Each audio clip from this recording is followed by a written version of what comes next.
The casseroles from the memorial were still cold in my refrigerator when my husband's children sat me down to take everything. We were in Conrad's study. I remember the smell of him still living in that room, cedar and old paper and the faint engine grease that never quite washed out of a man who'd spent 40 years restoring boats. His reading chair was 3 feet from me. I had not been able to sit in it since the hospital called. Preston spoke first. He always did. At 47, he had his father's height and none of his father's patience, and he stood near the window like he was already measuring the room for resale. "Adeline," he said, "we need to be practical about the estate." Delphine sat with her hands folded, performing grief the way she performed everything. "This is so hard for all of us," she said, as if she had been the one changing the sheets at 3 a.m. As if she had driven him to the oncology center twice a week for 5 months while these two sent flowers and excuses. I asked what practical meant. I already knew. Something cold had started forming under my ribs. The Trad Street house. Kiawah. The yard, Preston said. Dad's assets stay in the family. You understand. The family. 19 years married to their father, and I had never once been the family. Now, before this goes where it's going, do me one small favor and hit subscribe. The next part is where the quiet woman they dismissed starts becoming a problem. My name is Adeline Vale. I was 61 years old that week, and I had been a wife for 19 years and a widow for 9 days. Before Conrad, before Charleston, I spent 22 years as a probate paralegal in a small firm outside Savannah. Wills, trusts, estate filings, the long, slow machinery of what happens to people's things after they die. I could read a will the way a mechanic listens to an engine. I knew the sound of one that ran clean and the sound of one with something loose inside it. When I married Conrad, I closed that chapter and let it gather dust. He used to tease me that I was the only woman he knew who read deed transfers for fun. I mention this because Preston and Delphine had forgotten it entirely. To them, I was the second wife. The woman who'd married their father when they were grown and resentful. They had spent 19 years treating me like staff with a wedding ring. And somewhere along the way, they stopped seeing me as a person who could think. Conrad saw me.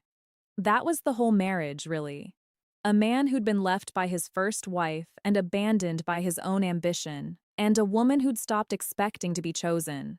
We found each other late and held on. He built wooden hulls by hand, and I kept the books for Vale Marine Works, and on Sundays we drank coffee on the porch on Trad Street and watched the light come up off the harbor. His children came around when they needed something. A loan, a co-signature, a place to stay between the lives they kept setting on fire. And every time Conrad opened the door, and every time they walked back out without looking at me. You want to know the pattern. Let me give you the pattern. The Christmas after our wedding, I cooked for 9, and Delphine told the table the oyster dressing tasted store-bought, Conrad's mother's recipe. I'd made it from the card in her handwriting. I smiled and refilled the wine. The year Preston's first business folded, Conrad quietly covered $81,000 of his son's debt. I found the wire confirmation by accident. When I asked Conrad about it, gently, Preston overheard and told me to stay out of real family matters. I was 46. I stayed out of it. When my own mother died in Beaufort, neither of them sent so much as a card. Conrad flew down with me and stood in the rain at the graveside holding an umbrella over both of us. His children were slammed at work, and then the part that still sits in my chest. Through all 5 months of the illness, when the doctors stopped using the word treatment and started using the word comfort, it was me in the chair beside the bed. Delphine visited twice. Preston called on speaker while driving. At the very end, when Conrad could no longer talk, he'd squeeze my hand twice. 2 squeezes. It was the only language we had left, and I'd have traded the house and the boatyard and every dollar to keep it a little longer. So when Preston told me the assets stayed in the family, I understood exactly what 19 years had been worth to them. Nothing. I was an expense to be managed. We're not unreasonable, Delphine added, sliding a single sheet across the desk.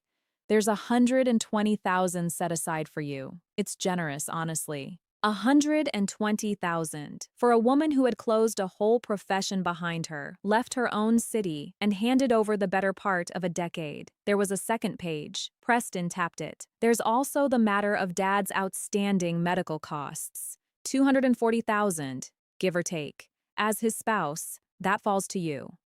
I did the arithmetic in my head the way I used to do it for clients. 120 in, 240 out. They were not just erasing me. They were handing me a debt and calling it kindness. You have 45 days in the house, Preston said, buttoning his jacket. We think that's fair. That night I couldn't sleep, so I did the thing grief does. I went through his things. In the bottom drawer of his desk, I found the ledger, not the business books.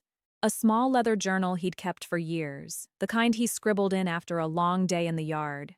Tide notes, a list of which clients still owed him. A pressed dogwood flower from the spring we got married. I'd seen him write in it 1,000 times and never once asked what it held. Tucked inside the back cover was a card I didn't recognize. Teresa Okonkwo, Estate and Fiduciary Law, a Charleston address that wasn't downtown. On the back, in Conrad's shaky last-year handwriting, 4 words, Adeline, call her first. Conrad's regular attorney for 15 years had been a man named Harlan Brandt. Brandt had drawn up the will Preston was waving around. I had never heard the name Okonkwo in my life. I sat with that card until the sky went gray over the harbor. Then I made coffee in his favorite mug, and I called. Teresa Okonkwo's office was a converted carriage house with good light, and no marble. She was younger than I expected, calm in the way of people who have watched a lot of families come apart and learned not to flinch. Mrs. Vale, she said, your husband told me you'd understand these faster than most. He said you used to do this work. A long time ago. Then I'll talk to you like a colleague. She set a folder between us. 11 months ago, your husband came to me because he believed someone was preparing to take his estate apart before he was even gone. He was right. I felt the room go very still, the way it had in the study. The will Preston was using was real, she explained, but it had been superseded. Conrad had executed a new will and a trust 6 weeks before he died. The new one revoked the old completely, and the language in it was deliberate. Conrad had left the entire estate to me as sole beneficiary, with a single clause that he and Teresa had argued over for an hour before he insisted on it. She read it to me. Whatever portion my children Preston and Delphine receive, if any, shall be determined solely at the discretion of my wife, Adeline. If any. He'd made me the gate. There's more, Teresa said, and slid out a second stack. Your husband suspected his children's interest wasn't sentimental. He hired a forensic accountant. Preston had lost roughly $310,000 trading options on margin, and the people he owed were not patient people. Delphine's design boutique had been running on fumes for 2 years, propped up by invoices to vendors who didn't exist. $185,000 routed out of a community arts board she sat on. Both of Conrad's children were drowning. The estate wasn't a windfall to them, it was a life raft, and the last document made me put down my coffee. Conrad had not left the showpiece properties clean. In his final year, he'd borrowed against them, heavily and on purpose. $2.6 million against Trad Street, $1.7 against the Kiawah house. The cash from those loans was sitting safe in the trust, in my name. The houses themselves were buried. The properties your stepchildren are demanding, Teresa said, are worth about $3.5 million and carry $4.3 million in debt. Whoever takes title takes the liens with it. I understood then what my husband had built in his last weeks, too weak to walk, sharp as a blade. He hadn't tried to keep them away from the houses. He'd made the houses a trap, and he'd handed me the key, and he'd trusted me to decide whether to spring it. What's the total? I asked.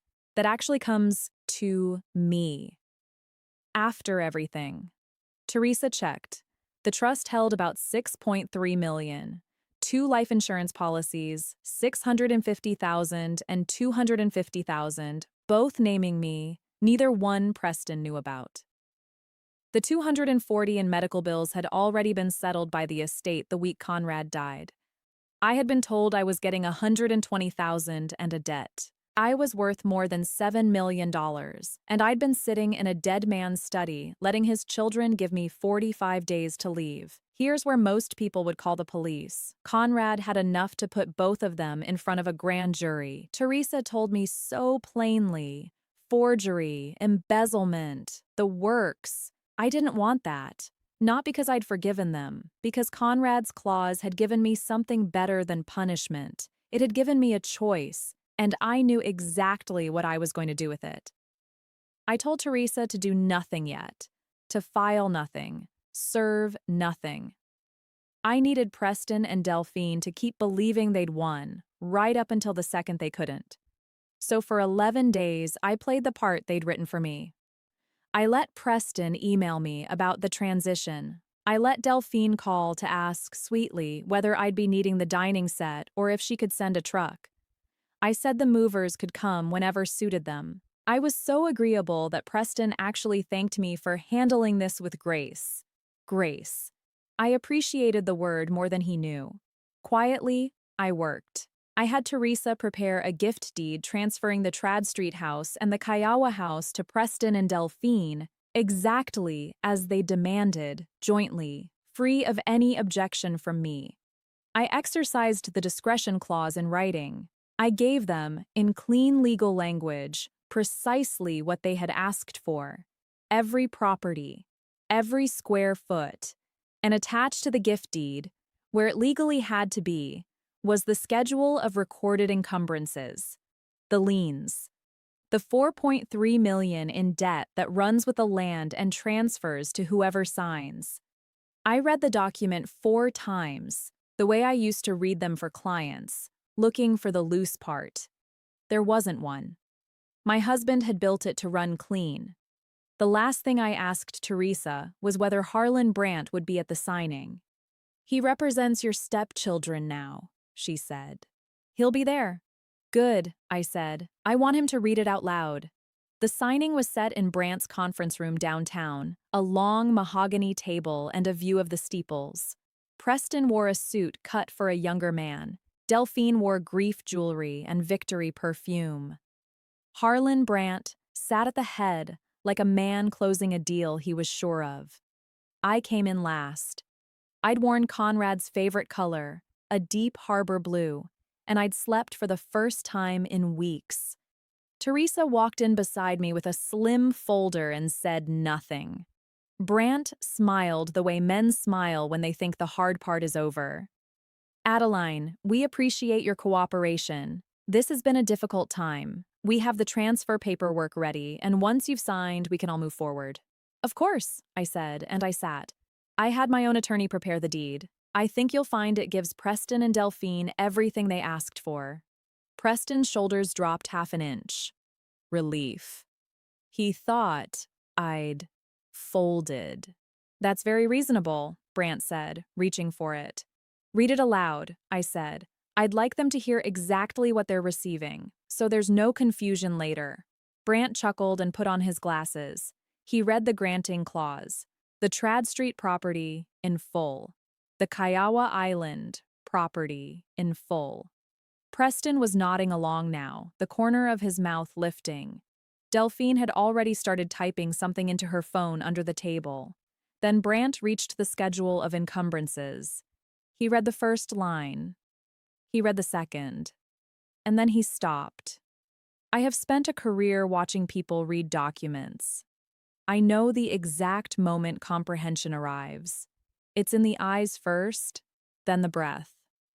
Brandt's eyes went back to the top of the page and tracked down again, slower, and his breath simply left him. He read the sentence he could not unread, the one that bound the gift to its debt. Grantees accept title subject to all recorded liens herein in the aggregate sum of $4,300,000 and assume full obligation therefore. The room went silent in a way I will remember for the rest of my life.